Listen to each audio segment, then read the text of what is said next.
Today, we'll be recapping the story of Resident Evil: Extinction, a 2007 movie, where people can only survive at a base in the middle of the desert, following the invasion of zombies on the whole planet.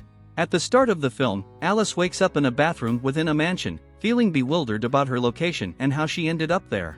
After dressing up, she heads into the hallway where she notices a strange door that leads to a perilous and bizarre room. Frightening moments from the past flash before Alice's eyes when she touches the wall, and suddenly the door to the room shuts. A laser beam shoots out of the walls towards Alice with incredible speed, but she reacts quickly and jumps to the ceiling, dodging the laser. Little does she know that this is just the beginning of a frightening experience. A laser net emerges, but Alice manages to escape once again by jumping into the ventilation shaft, where she makes her way down, terrified, and eventually emerges into a corridor. After surveying her surroundings, she comes to the realization that she is in a hospital. As Alice runs down the corridor with a medical gurney to evade another trap, a glass screen drops from the ceiling, slicing the gurney in half instantly. Despite her fear and trembling, she continues her cautious journey. After covering only a few meters, a mine emerges from the floor, inflicting a fatal injury on Alice's abdomen with shrapnel.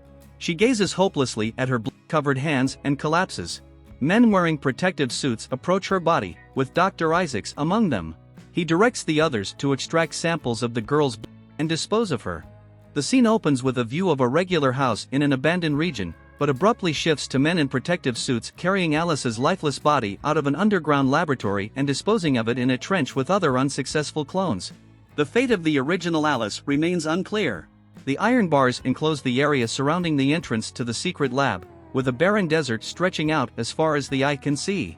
Outside, a horde of zombies rushes at the fence. The underground facility belongs to the Umbrella Corporation, and its employees believed they had everything under control in the battle against the infection that transforms humans into mindless beasts. However, the experiment spiraled out of control. The T-virus initially spread through Raccoon City, but the combined efforts of scientists and the military proved insufficient to contain it. Within weeks, it had engulfed the entire United States, and a few months later, it had spread across the entire globe. The highly virulent virus not only wiped out human life, but also caused the gradual death of all living creatures. Rivers and lakes dried up, and forests and fields transformed into lifeless deserts. Survivors formed groups and traveled endlessly since staying in one place was too hazardous.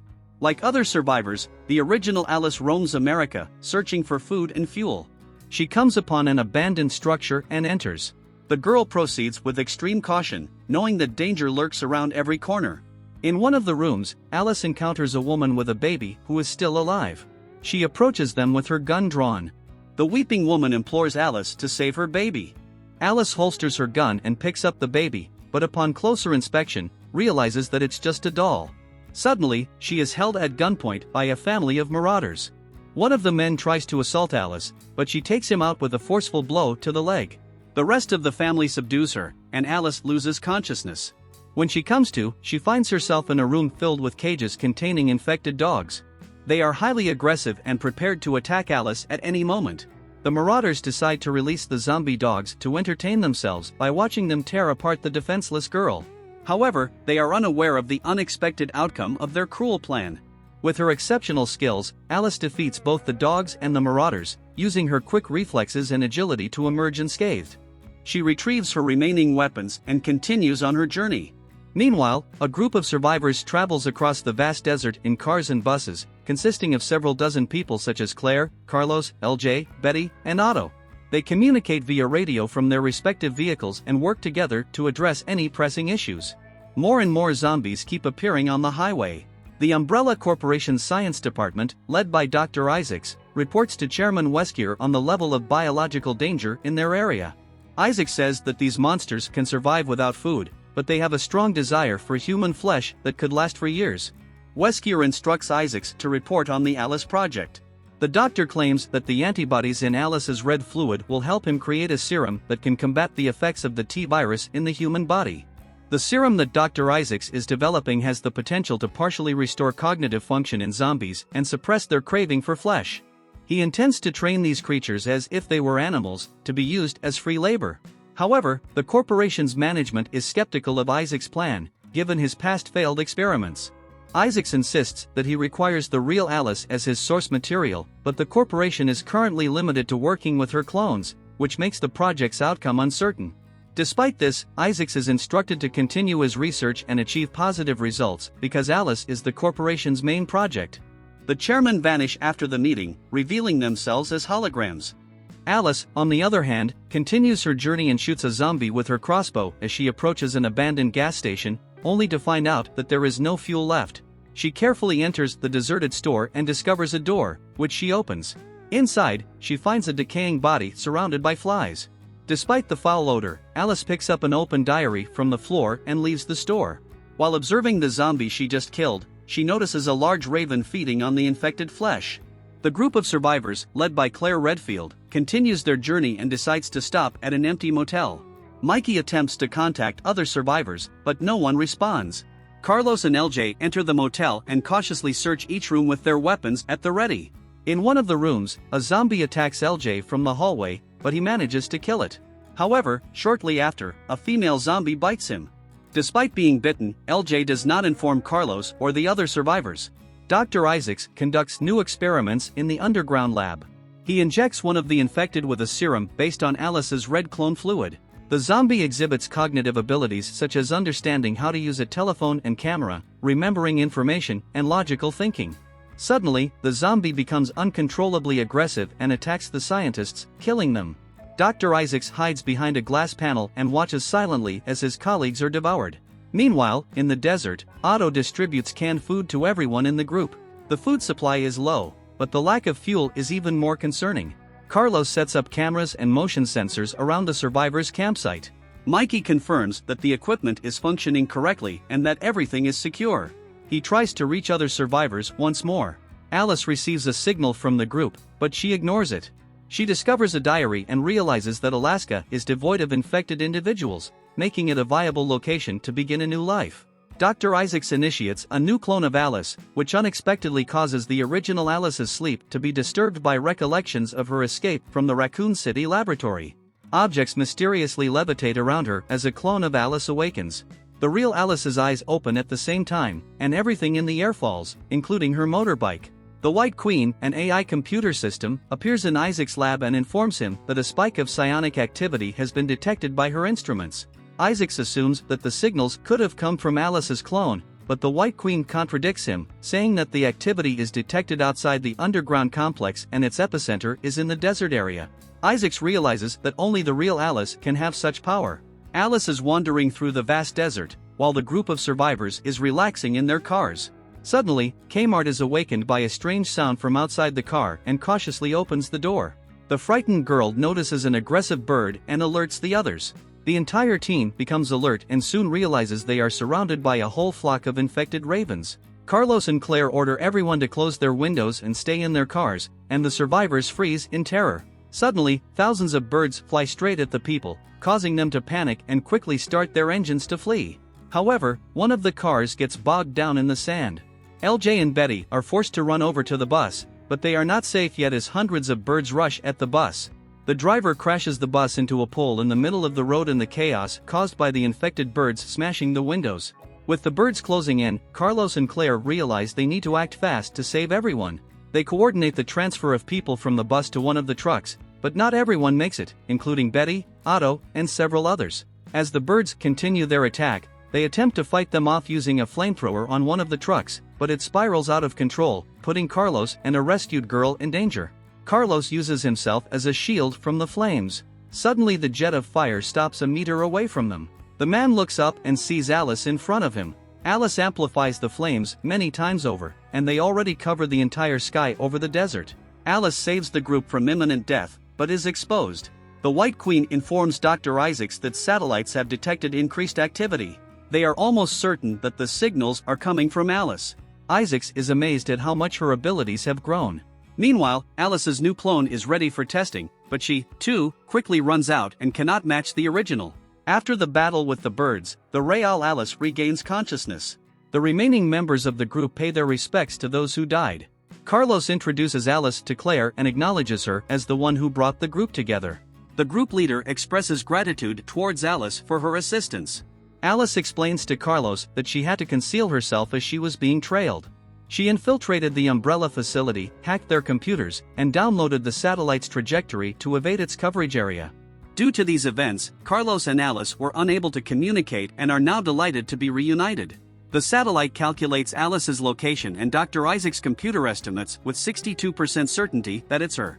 Claire thanks Alice for her help but asks her to leave, as people fear for their safety if she is hunted. Dr. Isaacs is determined not to lose Alice and urges Chairman Weskier to take control of her and prepare a strike team. However, Weskier insists that a committee meeting is required to make such decisions. Dr. Isaacs worries that he will lose track of Alice again, and her genetic material is vital to his research. Despite this, the chairman orders him to wait until the computer confirms that the location is indeed Alice's. Alice shows her group a diary with notes about Alaska, which is the only place that hasn't been infected yet. She suggests they head there. However, Claire is hesitant, not wanting to raise false hopes since they don't know what awaits them. Carlos supports the idea and sees it as a new hope for their dwindling group. Claire decides to put it to a vote, and the group enthusiastically votes for Alaska.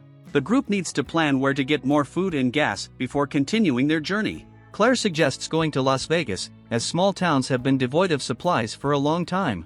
At the same time, Dr. Isaacs creates a fraudulent order using the chairman's voice recording, giving him full control of the operation and ordering immediate action. Helicopters from Umbrella Corporation pursue Alice.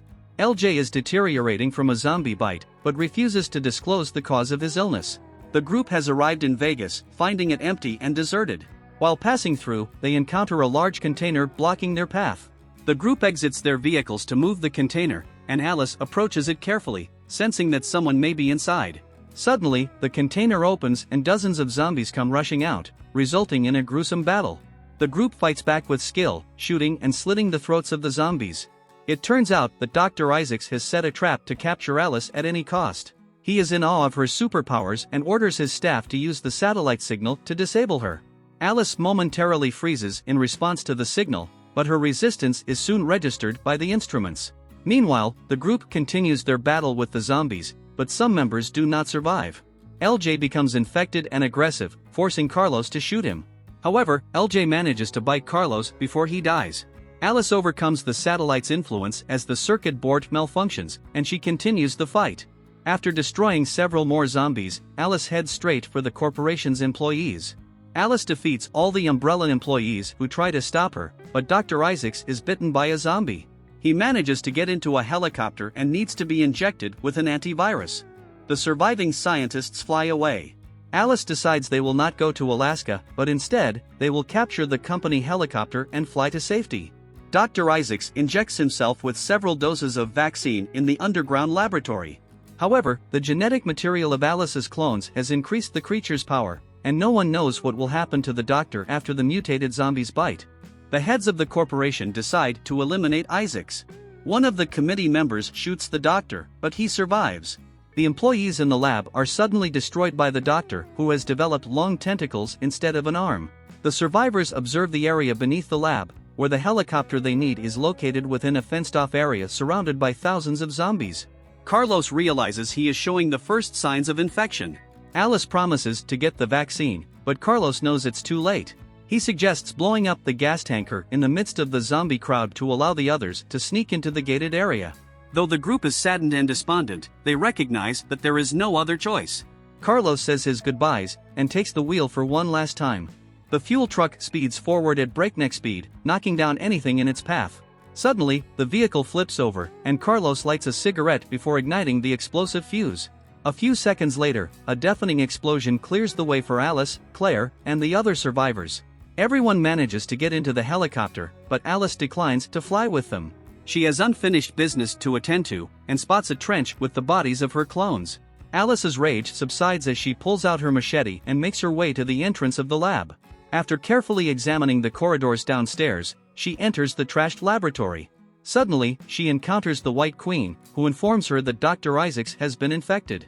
Isaacs was bitten by the creature that was being tested with Alice's new clone fluid serum, which caused extensive mutations in his body.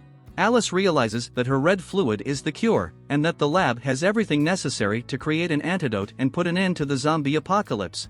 Alice is faced with a difficult challenge as the White Queen warns her of Isaac's uncontrollable state. Alice must reach Isaacs before the monster breaks free and destroys her. To do so, she descends to even lower levels, exploring the dangerous and dark corridors. While searching one of the rooms, Alice finds a clone of herself in a transparent bowl filled with liquid, but is then attacked by the terrifying mutant Isaacs. The orb shatters and Alice finds herself holding her identical clone, who faints upon seeing her. The battle with Isaacs continues and proves to be difficult as his wounds heal instantly and he uses his long tentacles to strangle Alice. Alice manages to reach for her machete just in time and cuts off Isaac's tentacles. But he unleashes them again, and Alice restrains them with her superhuman strength. She throws him back with great force, but he survives once more. In the room with the laser grid, Alice tries to defeat Isaacs using any means necessary. Suddenly, the grid engulfs the mutated doctor and cuts him into small pieces. For a moment, Alice fears that the lasers might do the same to her. But just in time, the grid stops and disappears. In time, Alice's clone awakens and sneaks into the computer. The Umbrella Corporation management tries, but fails to contact the North American station. The CEO comes to the realization that the employees at that base have been lost. However, research must continue regardless. Suddenly, a projection of Alice appears in the conference room, reporting that she is close and with her are several of her new friends. These friends turn out to be thousands of Alice clones who are prepared to save the world from ultimate destruction. Share your thoughts in the comments about whether Alice will be successful in eradicating evil from the planet and defeating the ruthless corporation, or if the scientists and military will prove stronger and win this battle. Don't forget to like and subscribe to the channel, and I'll see you in the next videos.